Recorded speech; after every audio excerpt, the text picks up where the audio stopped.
Hello friends, सी language सीखने की series में आज हम देख रहे हैं हमारा लेक्चर 33 जिसमें हम सीखेंगे fscanf फंक्शन के बारे में।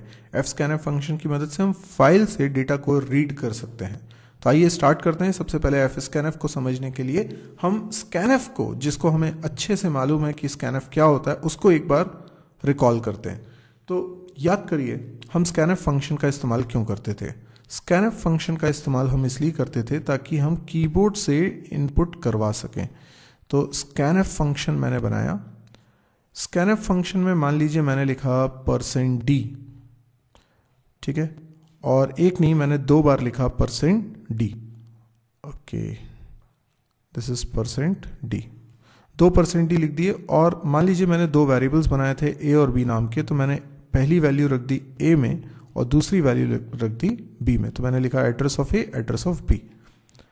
अब इससे क्या होता है? इससे ये होता है कि कीबोर्ड, ये मान लीजिए कीबोर्ड, ठीक है, और ये हमारा प्रोग्राम जो कि रैम में है, ठीक है, और रैम ये है। तो रैम, जब हमारा प्रोग्राम रन करता है तो कहाँ जाता है? रैम में। तो ये पूरा रैम है और इसके अंदर हमारे प्रोग्राम को मेमोरी मिली है। ये हमारे प्रोग्राम को मिली मेमोरी है। इस मेमोरी के अंदर 2 वेरिएबल्स हमने बनाए हैं a और b नाम के, ठीक है। अब हम अगर कीबोर्ड से डेटा इनपुट कराना चाहते हैं तो एक स्टैंडर्ड इनपुट बफर भी होता है। ये क्या है? एक एरे, कैरेक्टर एरे मान लीजिए इसको। तो यहाँ पे बहुत सारे कैर ब्लॉक्स हैं, ठीक। इसको हम क्या बोल रहे हैं? Standard input buffer. जब भी यूज़र कोई डेटा एंटर करता है, मान लीजिए यूज़र ने ये स्कैनफ चला होगा तो स्क्रीन रुकी होगी और यूज़र कुछ डेटा एंटर करना चाह रहा होगा। मान लो यूज़र ने डेटा एंटर किया 35, ठीक है। उसके बाद यूज़र ने एंटर प्रेस किया। एंटर प्रेस करने से क्या हुआ? नेक्स्ट लाइन में आ गए और उसने लिखा 42, ठीक, और फिर एंटर प्रेस किया। तो इस तरीके से आउटपुट स्क्रीन पे आपको दिखाई देगा 35, 42 और फिर एंटर होने के कारण कर्सर नेक्स्ट लाइन में।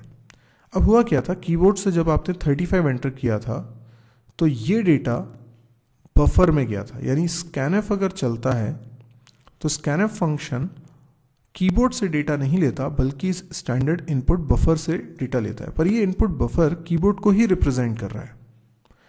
तो स्कैनफ ने देखा कि बफर पूरा का पूरा खाली है, इसीलिए स्कैनफ ने उस फंक्शन को कॉल कर लिया जिसकी वजह से कीबोर्ड से फ्रेश इनपुट हो पाएगा। ध्यान रखिए, अगर ये बफर खाली नहीं होगा तो कीबोर्ड से फ्रेश इनपुट नहीं हो पाएगा। अभी बफर खाली था इसलिए 35 इनपुट हुआ।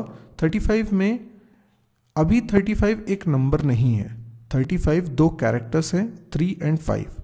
तो 3 स्टोर हो जाएगा कहाँ पर? इस कैर ब्लॉक में, और फिर 35 स्टोर हो जाएगा अगले कैर ब्लॉक में। उसके बाद एंटर आपने प्रेस किया है तो एंटर स्टोर हो जाएगा, और उसके बाद 4, उसके बाद 2। समझ में आ रही है क्या बात? यहाँ दिखाई ठीक से नहीं दे रहा होगा, लेकिन मैं आपको बता रहा हूँ कि ये कैर एरे है और कैर एरे में एक एक कैर ब्लॉक में एक एक कैरेक्टर स्टोर है। पहले 3, फिर 5, फिर न्यू लाइन कैरेक्टर, उसके बाद फिर 4, फिर 2 और उसके बाद फिर से न्यू लाइन कैरेक्टर, ठीक है। इस तरीके से इस कैर एरे में बफर में स्टोर हुआ है। अब स्कैनफ का काम स्टार्ट होता है। स्कैनफ पहले उठाता है 3, तो स्कैनफ ने क्या उठा लिया? 3 उठा लिया। उसके बाद उठाता है 5, ठीक है, और उसके बाद देखता है कि बैकस्लैश n आ गया। स्कैनफ की नज़र में बैकस्लैश n, बैकस्लैश t या फिर स्पेस, ये तीनों डिलिमिटर होते हैं बाय डिफ़ॉल्ट। इन्हीं को डेटा सेपरेटर भी बोल सकते हैं आप। तो जैसे ही इनमें से कोई सिंबल स्कैनफ को दिखाई देता है, स्कैनफ समझ जाता है कि ये डेटा सेपरेटर है, डिलिमिटर है, मतलब यहाँ पे डेटा एंड हो गया है। तो ये तीनों सिंबल को डेटा नहीं माना जा रहा है, ये डेटा को सेपरेट करने वाले सिंबल माने जा रहे हैं। तो क्योंकि यहाँ पे एंटर की प्रेस करी थी आपने, इसलिए स्कैनफ को समझ में आ गया कि इस सिंबल के पहले पहले जो कुछ लिखा है वो एक डेटा है, तो 3 और 5 मिलकर एक डेटा है। अब क्योंकि फॉर्मेट स्पेसिफायर %d लगाया हुआ है, तो स्कैनफ 3-5 दो कैरेक्टर्स को मिलाकर 35 एज अ नंबर बना देगा और उसे पहुंचा देगा कहाँ, a के अंदर। तो इसीलिए a वेरिएबल में स्टोर हो जाता है 35। अब अगला कैरेक्टर रीड करेगा स्कैनफ, 4 लिखा है, 4 उसने पिक कर लिया, फिर 2 लिखा है, उसने 2 पिक कर लिया, फिर \n है तो उसने समझ लिया कि यहाँ डेटा एंड हो रहा है, तो 4 और 2 को मिला के 42 बना लिया, क्योंकि यहाँ लिखा है %d के कारण उसे इंटीजर में कन्वर्ट करना था, तो 42 उसने बना लिया। और ये 42 कहाँ स्टोर हो गया, 42 स्टोर हो गया b में। इस प्रकार से होता है स्कैनफ के द्वारा इनपुट। अब अगर ये कीबोर्ड की जगह फाइल कर दी जाए तो क्या फर्क पड़ेगा, कोई फर्क नहीं पड़ेगा। इनपुट कीबोर्ड से हो रहा है या एक फाइल से हो रहा है, क्या फर्क पड़ता है, जाना तो इस बफर में ही है और स्कैनफ को तो बफर से ही डेटा इनपुट करना है, ठीक है। तो यहां पर हम स्कैनफ यूज नहीं करेंगे क्योंकि स्कैनफ उसी बफर से इनपुट करता है जो कि कीबोर्ड को रिप्रेजेंट कर रहा है। तो यहां पर हम यूज करेंगे एक दूसरा फंक्शन जिसका नाम है fscanf। fscanf फंक्शन भी स्कैनफ की ही तरह काम करता है, यानी इसमें भी एक तो आर्ग्यूमेंट ये होगा जिसको हम फॉर्मेट स्पेसिफायर्स बोलते हैं, और दूसरा ये एड्रेस ऑफ वेरिएबल्स। तो ये पहला आर्ग्यूमेंट और ये इनको मान लेता हूँ मैं दूसरा, ये भी एक से ज़्यादा हो सकते हैं ना, जैसे a और b 2 हैं, तो इस पूरे को मिलाकर मैं सेकंड बोल रहा हूँ। तो इसमें ये दोनों चीज़ें तो पास होनी ही होनी है, साथ में एक और एक्स्ट्रा चीज़ पास होने वाली है, that is file pointer. File pointer जो रिप्रेजेंट करेगा इस फाइल को। तो फाइल में जो कुछ लिखा हुआ है अंदर, उसको आप डेटा मानिए, उसको आप इनपुट मानिए, वो जाएगा किसमें, बफर में, उस बफर में जिससे fscanf रीड करेगा। रीड करके स्टोर करने का जो तरीका मैंने अभी आपको बताया वो बिल्कुल सेम रहेगा, यानी डेटा सेपरेटर वाली बात भी सेम रहेगी। सिर्फ फर्क इतना है कि अब डेटा कीबोर्ड से ना आकर फाइल से लिया जा रहा है। अब इसको हम लोग प्रोग्राम के जरिए भी समझेंगे। पहले हम सिंटैक्स देख लेते हैं। तो fscanf फंक्शन में सबसे पहले फाइल पॉइंटर पास किया जाता है, उसके बाद फिर फॉर्मेट स्पेसिफायर और उसके बाद एड्रेस ऑफ वेरिएबल्स। तो अब हम एक प्रोग्राम बना रहे हैं जिसमें फाइल का कंटेंट रीड करेंगे। पहले मैं एक फाइल आपको दिखा देता हूं और उस फाइल का कंटेंट हम लोग रीड करने वाले हैं।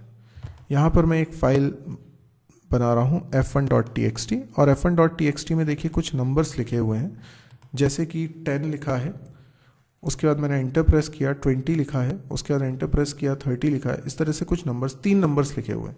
अब मैं चाहता हूँ कि ये फाइल के अंदर जो 3 नंबर्स लिखे हुए हैं, इसको सेव करता हूँ, फाइल के अंदर जो 3 नंबर्स लिखे हुए हैं इनको रीड कर सकूँ। यानी कीबोर्ड से 3 वैल्यू एंटर करा था, वैसे ही मैं फाइल से 3 वैल्यूज़ ले रहा हूँ। तो मुझे क्या करना होगा, सबसे पहले तो मेन फंक्शन में मुझे फाइल टाइप का पॉइंटर बनाना होगा। अब फाइल टाइप का पॉइंटर बनाने के लिए ज़रूरी यह है कि मैं पहले इंक्लूड कराऊँ stdio.h header file, #include stdio.h। ये हेडर फाइल के अंदर फाइल डेटा टाइप की पूरी डेफिनेशन लिखी हुई है कि फाइल डेटा टाइप क्या है। इसके बाद हम कॉल करते हैं fopen फंक्शन को। fopen फंक्शन में हम फाइल का नाम देते हैं f1.txt और किस मोड में ओपन करना चाह रहे हैं वो बताते हैं। हम केवल रीड करना चाहते हैं, इसलिए R मोड में ओपन कर रहे हैं। और जो कुछ fopen रिटर्न करेगा वो fp के अंदर असाइन होगा। अब एक बार इस बात को समझ लेते हैं कि ये मैंने क्या बोला। fopen फंक्शन क्या करता है, फाइल से कंटेंट को रीड करता है। तो ऐसा समझिए कि हार्ड डिस्क में फाइल रखी हुई है, फाइल को हार्ड डिस्क से रैम में लाना है। ये हार्ड डिस्क है, यहाँ रखी है फाइल, और रैम के अंदर जो आपके प्रोग्राम को मेमोरी मिली है उसी के अंदर इस फाइल को रिप्रेजेंट करने वाला एक ब्लॉक fopen फंक्शन बना देगा, जिसको हम क्या बोलते हैं, बफर बोलते हैं। ये बफर बोलते हैं और यही फाइल को रिप्रेजेंट करने वाला है। यानी यहां पर मैंने लिख दिया बफर। तो ये जो बफर है ये फाइल को ही रिप्रेजेंट कर रहा है। फाइल में जो कंटेंट है वही इसके अंदर कॉपी होके आ गया है। अब हमारा fopen फंक्शन ना केवल ये बफर बनाता है बल्कि एक और चीज बना रहा है, फाइल टाइप का वेरिएबल। फाइल डेटा टाइप जो कि stdir.h हेडर फाइल में बना हुआ है, उस टाइप का एक वेरिएबल। और ये क्योंकि स्ट्रक्चर की मदद से बना है, इसके अंदर भी कई सारे वेरिएबल्स होंगे, जिसमें से एक वेरिएबल होगा एक पॉइंटर, और ये पॉइंटर पॉइंट करता होगा इस बफर को। ये जो फाइल टाइप का वेरिएबल है इसका एड्रेस fopen करता है रिटर्न, जिसको हम fp पॉइंटर में रखते हैं। क्योंकि ये फाइल टाइप का वेरिएबल है इसलिए पॉइंटर भी फाइल टाइप का ही होना चाहिए। तो हम अपने प्रोग्राम में जो fp नाम का पॉइंटर बनाते हैं वो इस फाइल टाइप के वेरिएबल को पॉइंट करता है, और ये फाइल टाइप का वेरिएबल अपने अंदर एक वेरिएबल कंटेन करता है, एक पॉइंटर वेरिएबल कंटेन करता है जो फाइल के बफर को पॉइंट करता है, यानी ये इनडायरेक्टली है।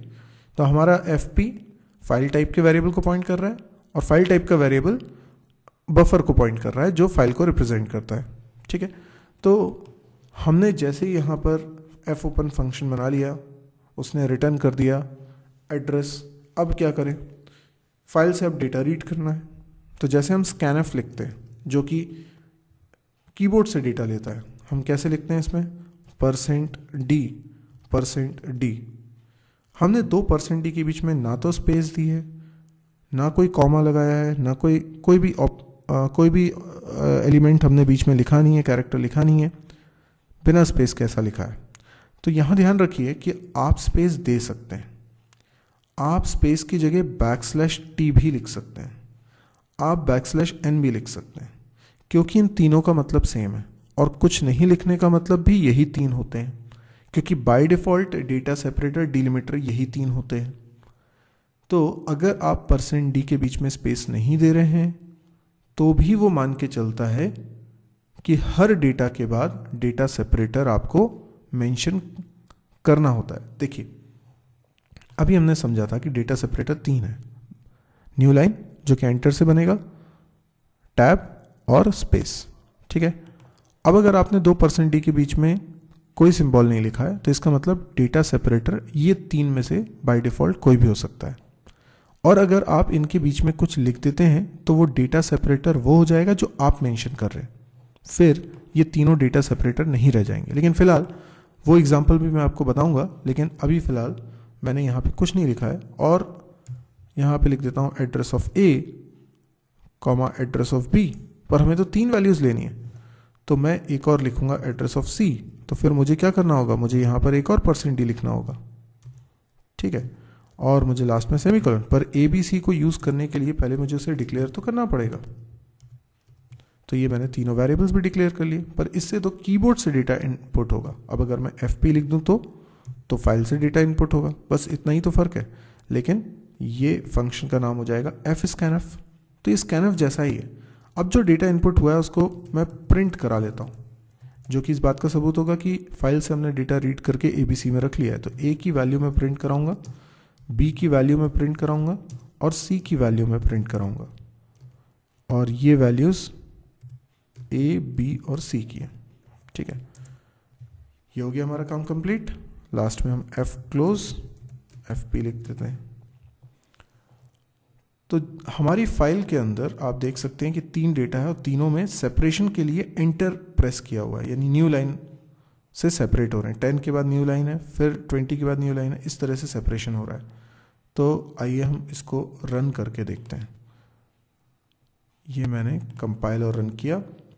आप देख सकते हैं आउटपुट आ रहा है A = 10, B = 20 एंड C = 30।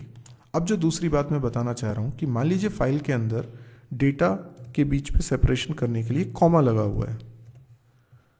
ऐसी सूरत में हम क्या करेंगे, हम इन %d के बीच में भी कॉमा लगा देंगे। ये देखिए, अब डेटा सेपरेटर हमने जानबूझ के कॉमा बना दिया है। तो न्यू लाइन, स्पेस या टैब डेटा सेपरेटर नहीं रह जाते, अब केवल ये कॉमा ही डेटा सेपरेटर है। तो अब मैं इसको कंपाइल रन करके बता रहा हूँ। आप देख सकते हैं अभी भी 10, 20, 30 आया है। तो आज तक जैसे हम प्रोग्राम बनाते थे कि कीबोर्ड से डेटा लेकर फिर हम उस डेटा पे कुछ ऑपरेशन परफॉर्म कर रहे हैं। जैसे मान लीजिए मुझे 3 नंबर्स मैंने एंटर कराया, तीनों नंबर का सम कराना है, तो मैं 3 नंबर का सम करा रहा हूँ, लेकिन बस फ़र्क इतना है कि अब मैं कीबोर्ड से डेटा ही ले रहा हूँ, एक फाइल से ले रहा हूँ। और ऐसी बहुत ज़रूरत पड़ेगी कि आपको कुछ डेटा है उस पर एनालिसिस करके उसका एवरेज निकालना है। सपोज़ करिए बहुत सारा डेटा है, उसका एवरेज निकालना है। अब ये बहुत सारा डेटा एक फाइल में रखा हुआ है कॉमा से सेपरेट करते हुए, तो आप इसी तरीके से वो डेटा रीड करेंगे और आप कीबोर्ड से कुछ भी इनपुट नहीं कर रहे हैं। तो ये एक बहुत ही बढ़िया तरीका है fscanf फंक्शन जो फिल्टर्ड इनपुट ले सकता है। ये केवल परसेंट ही नहीं, हम यहाँ %c, %f किसी भी फॉर्मेट में डेटा को कन्वर्ट करा सकते हैं। तो यदि आपको ये प्रोग्राम समझ में आया हो तो आप इसको लाइक करिए। यदि आप इस तरह के और प्रोग्राम्स देखना चाहते हैं तो आप इस चैनल को ज़रूर सब्सक्राइब करिए। और मेरी एक वेबसाइट है www.mysirji.com, इसको ज़रूर से विज़िट करें। इस वेबसाइट पे आपको मेरे सारे वीडियो लेक्चर्स मिलेंगे। सारे के सारे video lectures free of cost हैं और हिंदी में हैं, और इसीलिए ये काफ़ी यूज़फुल हो सकते हैं कई लोगों के लिए। तो प्लीज़ इसको शेयर भी करिएगा। इस वेबसाइट में आप देखेंगे कि C++, डेटा स्ट्रक्चर, DBMS, जावा, PHP, MySQL या प्रोग्रामिंग एक्सरसाइज या कैंपस प्रिपरेशन, इन सब के वीडियोस मिलेंगे आपको, और काफ़ी सारे वीडियोस हैं। और डेली 2 नए वीडियोस आज की डेट में मैं अपलोड कर रहा हूँ। हो सकता है भविष्य में और ज़्यादा वीडियोस पे पर डे अपलोड कर पाऊँ। तो ये सारे आपको मिल पाएंगे इस साइट पे, और ये फ्री ऑफ कॉस्ट है। आप इसको आगे डिस्ट्रीब्यूट करिए, जितना हो सकता है आगे स्प्रेड करिए, ताकि सभी लोगों को बराबरी से पढ़ने का मौका मिले। Thank you.